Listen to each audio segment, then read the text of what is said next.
Voz de Mujer en RCN Radio.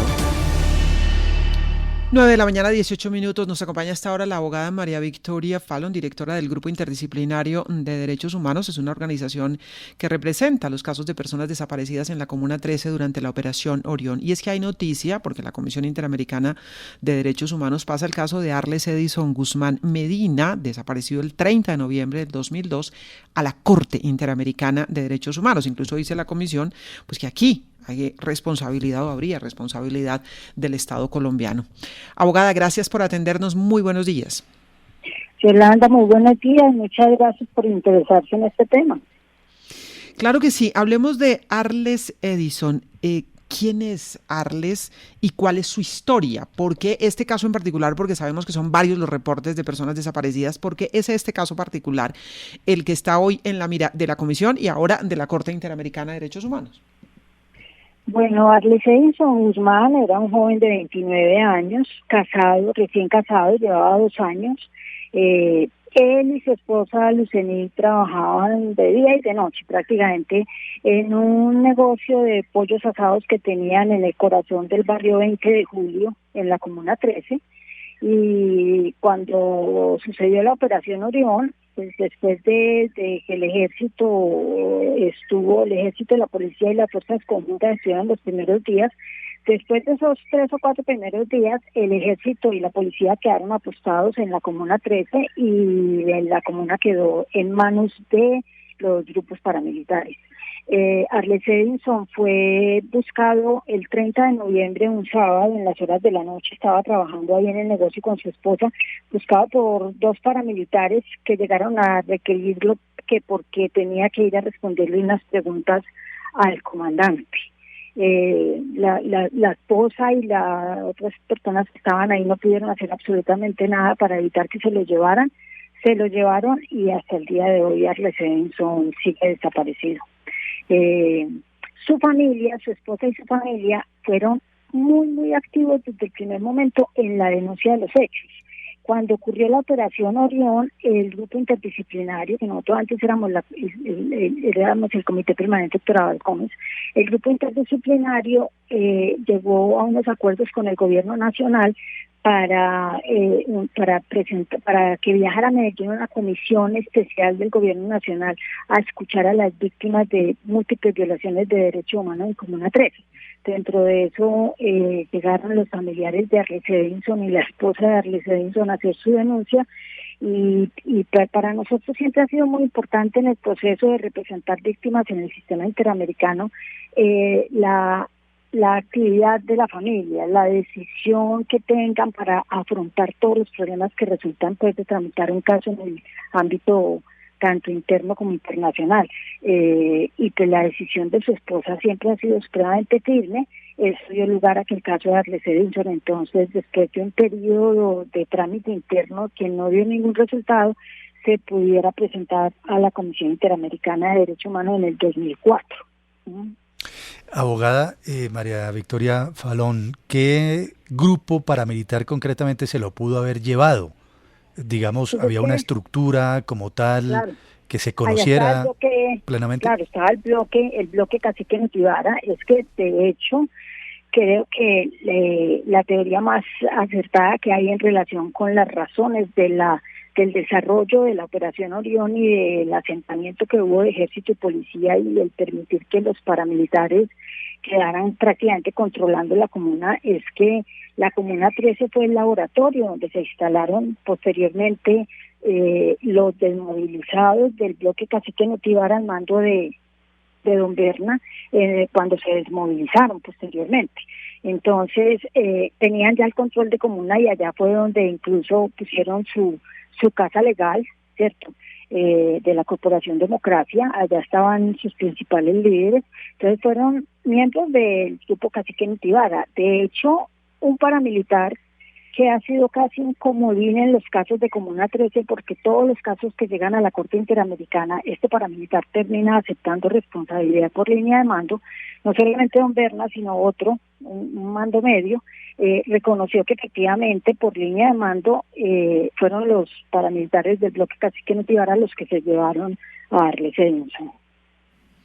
Ahora, ¿qué viene ahora en la Corte Interamericana de Derechos Humanos? Es decir, ¿cuál es el procedimiento? A ver, este caso tiene un informe de fondo de la Comisión Interamericana declarando responsable al Estado de Colombia y haciendo un análisis pues de los hechos y el contexto, declarando cuáles derechos fueron los que se violaron con las acciones que se desarrollaron en contra de Arlie Stevenson. Ese informe es del 2019. Durante estos 2 años el Estado pidió sucesivas prórrogas supuestamente para cumplir las recomendaciones de la Comisión Interamericana, las dos principales que son la investigación y sanción de los responsables y la búsqueda de Arlie Stevenson, pues no avanzó absolutamente nada. Ese informe de artículo 50 es lo que se convierte en la demanda ante la Corte Interamericana.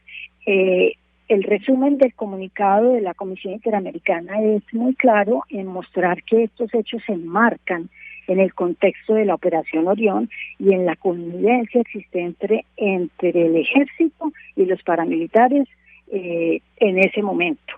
De lo que se trata entonces es de la Corte, escuche los representantes de las víctimas, escucha la Comisión Interamericana, escuchará las alegaciones del Estado negando absolutamente todo y dictará sentencia que estamos seguros será condenando al Estado de Colombia y ordenando buscar a Arlie Stevenson y reparar integralmente a la familia.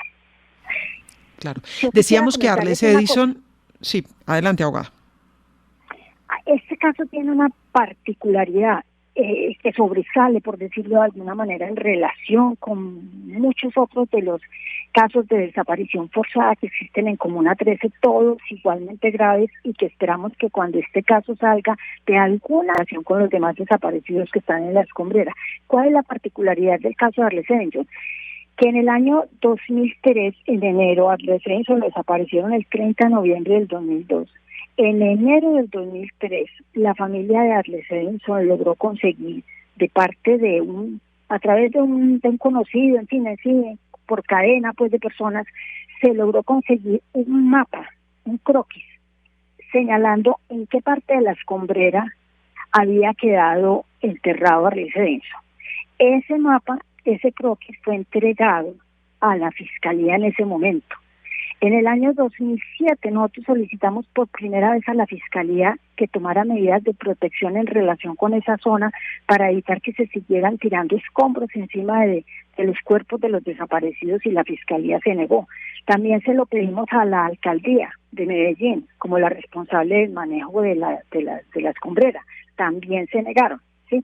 Después, cuando en el 2015 la Fiscalía decidió que iba a hacer unas excavaciones en la Comuna 13, solicitamos que se tuviera en cuenta el croquis de Arlie Stevenson, de donde posiblemente estaba Arlie Stevenson. Tampoco lo quisieron tener en cuenta porque le dieron más credibilidad a Móvil 8, que era, pues, mediáticamente daba mejor resultado. Entonces hicieron unas excavaciones que para lo único que sirvieron fue para revictimizar a las familias, porque no se encontró absolutamente nada.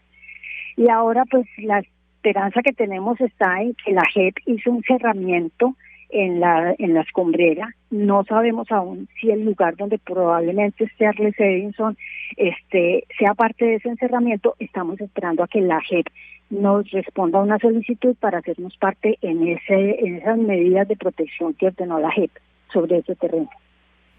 Muy bien, abogada. Además de este caso, Arlie Stevenson, ¿cuántas personas reportadas como desaparecidas en el marco de la Operación Orión? Hay más, es una cifra que no está totalmente consolidada, pero en el marco de Operación Orión hay más de 150 personas reportadas como desaparecidas y enterradas en la escombrera. De Comuna 13 hay un registro de más de 300 desaparecidos en un periodo de cerca de 20 años. ¿Sí? Pero de Operación Orión, entre 100 y 150 personas están declaradas como desaparecidas e inhumadas en la escombrera. Cuando se ha hecho el trabajo en la escombrera, se ha excavado mucho, solo han logrado encontrar, y dijeron en su momento, en gobiernos anteriores, algunos restos de animales, pero lo que pasa es que después de la Operación Orión se siguió allí llevando escombros de toda la ciudad de Medellín. ¿cuántos metros tendrían que excavar? Porque ustedes insisten muchísimo en que se requiere poder tener allí un proceso de excavación, de seguir avanzando en el proceso de búsqueda. ¿Cuánto se tiene que hacer? ¿Qué es lo que ustedes piden? ¿Que lleguen a cuántos metros bajo tierra?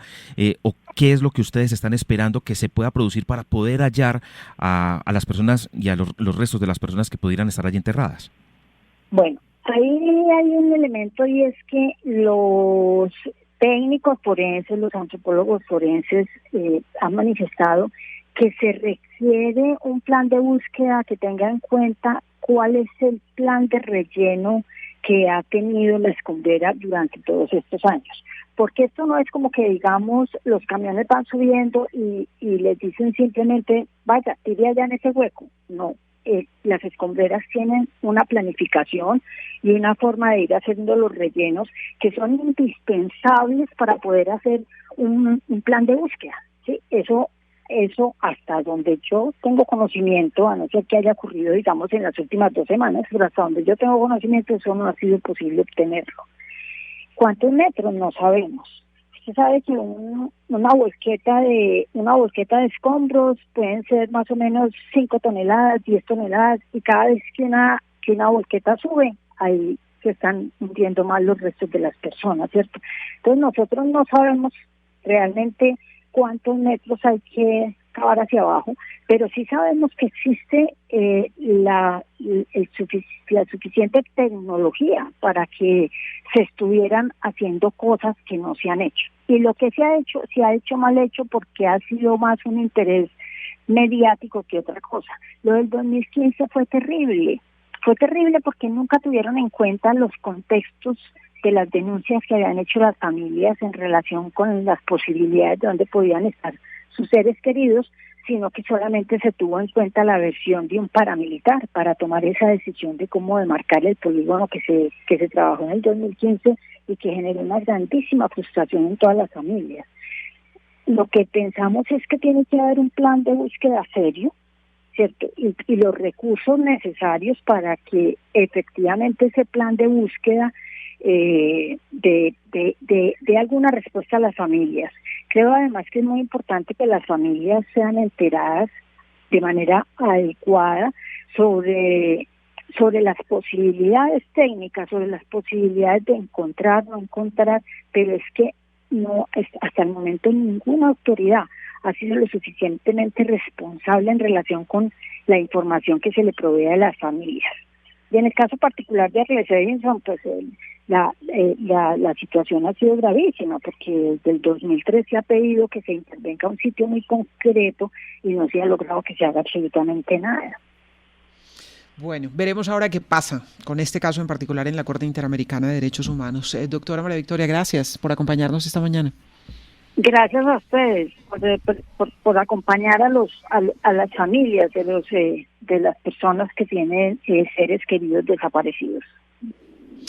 Gracias, María Victoria Fallon, directora del Grupo Interdisciplinario de Derechos Humanos. Es una organización que representa y acompaña a las familias de las personas reportadas como desaparecidas en la Comuna 13 durante la Operación Orión. Esto fue año 2002. Allí desapareció Arles Edinson Guzmán Medina, que nos contaba la doctora Fallon. Tiene unas particularidades y la familia ha estado muy activa buscando datos y demás, y por esto, dijéramos, es uno de los casos emblemáticos. La Comisión Interamericana considera que es responsable el Estado colombiano y pasa el caso a la Corte Interamericana de Derechos Humanos. Ahí va caminando y mientras tanto pues sigue la búsqueda de estas personas desaparecidas desde el año 2002.